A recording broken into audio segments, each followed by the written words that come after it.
who are very similar to that give hours of their week to go and work with the homeless and stuff, you know. Absolutely. As much as we foresee essentially the kind of shrinking of religion, right? Because we're sort of on that point as well. You must admit that obviously quite a lot of faith-based people do also do extraordinarily good things. The incentive is there. The outward behavior is there, right? Okay, it's ultimately bound up with the church, or it might be ultimately bound up with something else, whatever. But the action is still there. You are helping other human beings. That is a part of what you're doing. Mm-hmm. And this whole thing about morality and spirituality, and, you know, how do you maintain all of that in your system? And it's really quite simple, isn't it? Let's think about what we have right now.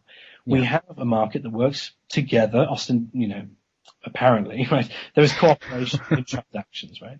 There's the things that people vote people in for, which is usually some kind of reform. You know, people always talk about lower taxes. They talk about better healthcare. These are buzzwords for a reason. They're all life supportive, right? These are actually good things. Okay, they never happen, right? Or they deteriorate much quicker than they should, or they're never quite as big as they should be.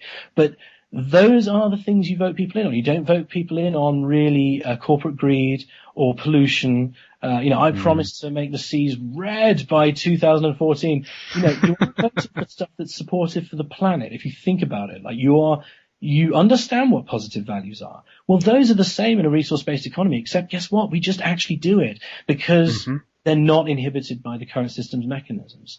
But you already agree with what we want to do. We just want to do what everything says here it's going to do, but for real. Yeah. So, absolutely. What kind of religion, what kind of morality? Well, we seem to already have one in the stuff that we hold dear.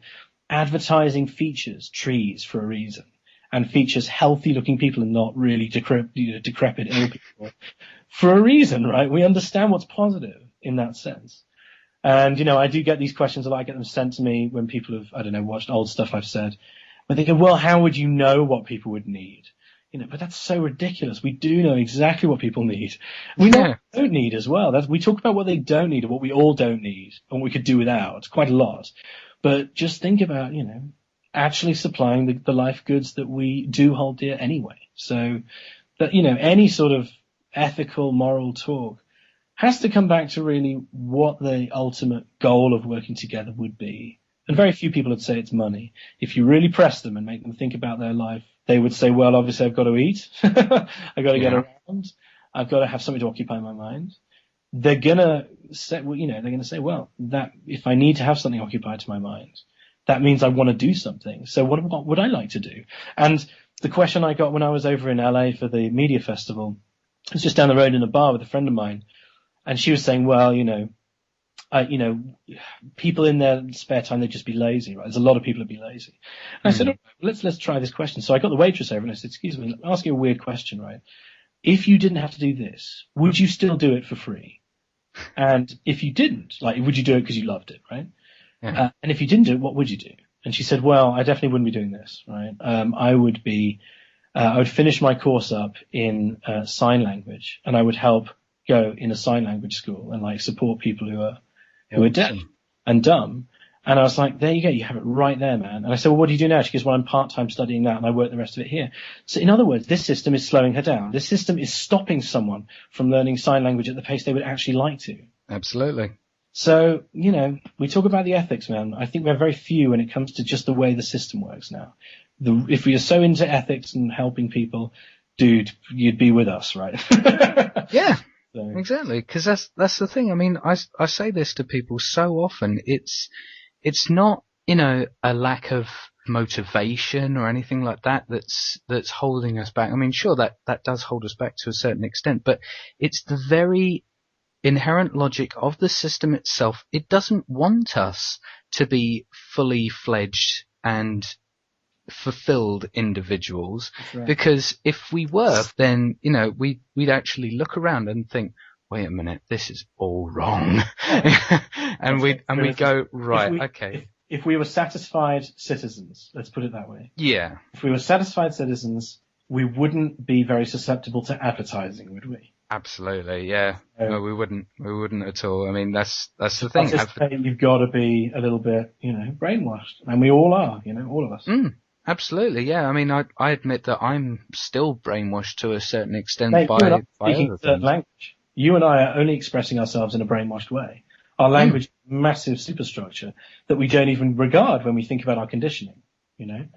So we go, oh yeah, well I have certain ideal associations. Yeah, but you've got the word associations and what that does to you and how it, you know, how the word itself is affecting what you're able to say.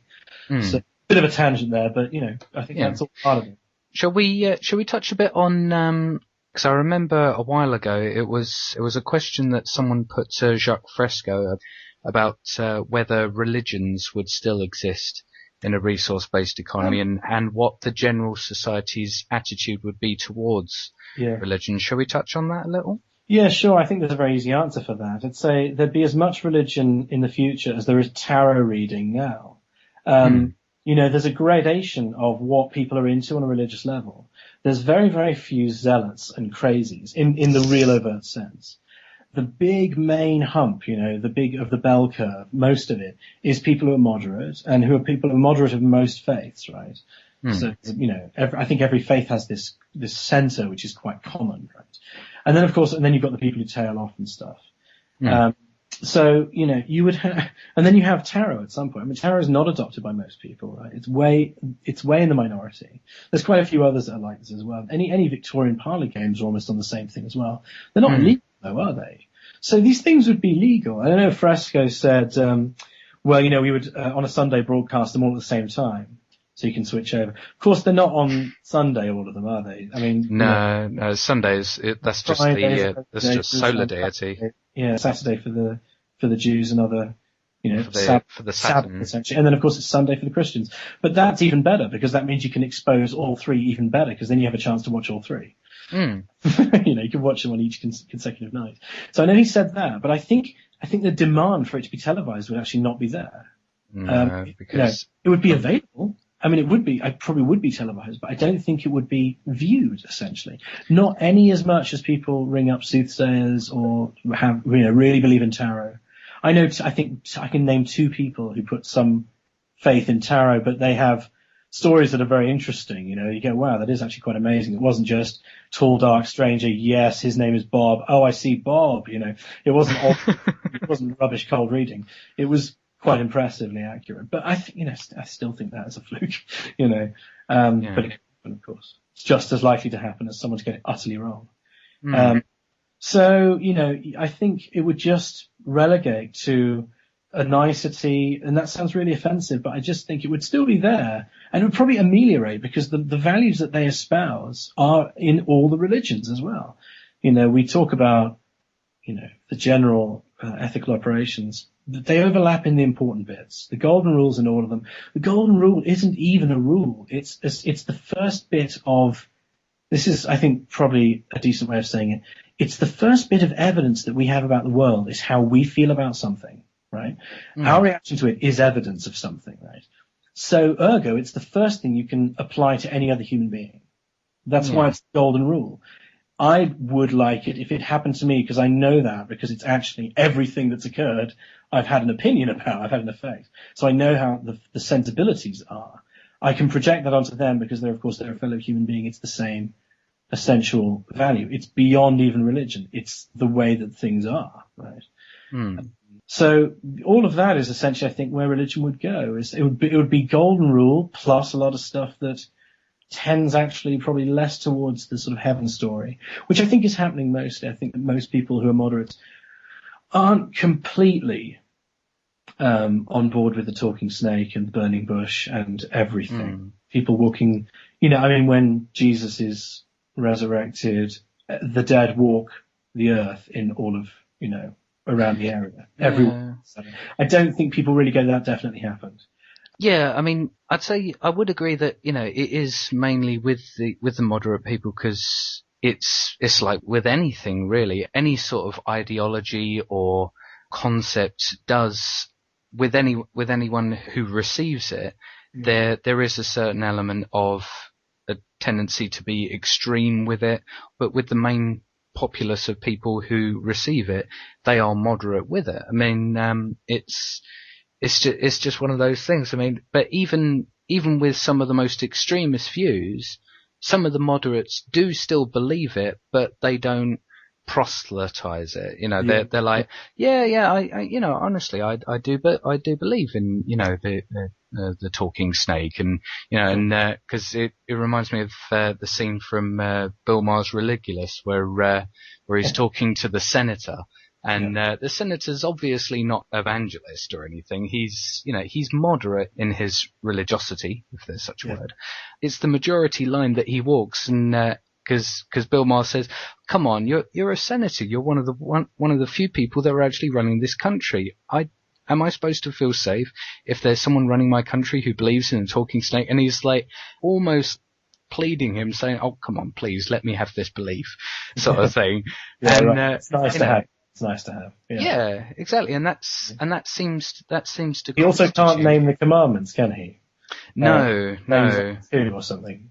Father and mother, don't kill people. Yeah, it's like, the what thing beliefs do we still cling to from the Bronze Age? Exactly. No.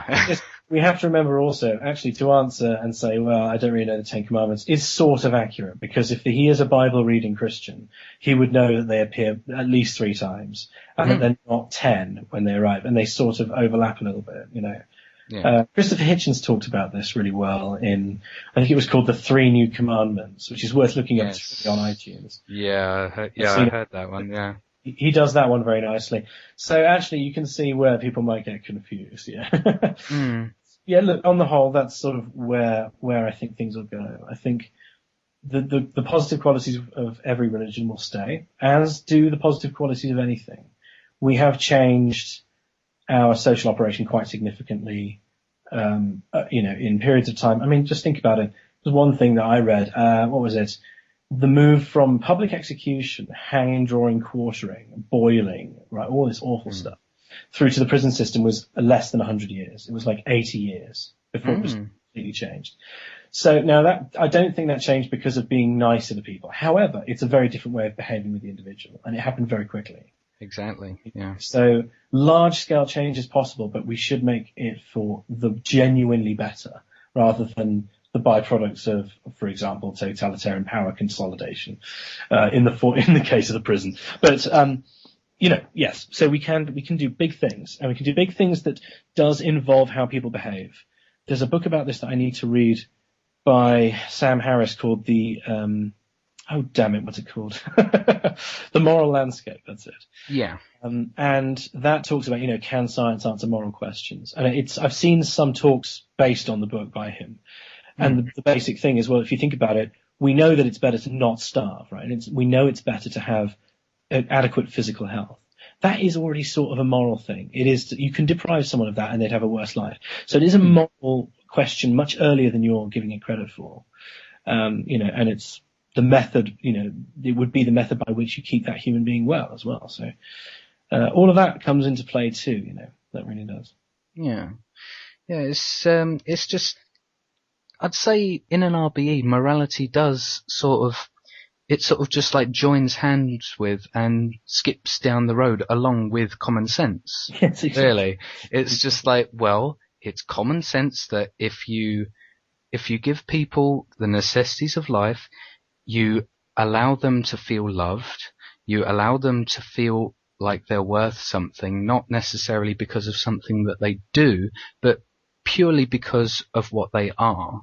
You will have an optimal, functioning and happy human being, and that is to the benefit of all of us, and to keep that going. Yeah.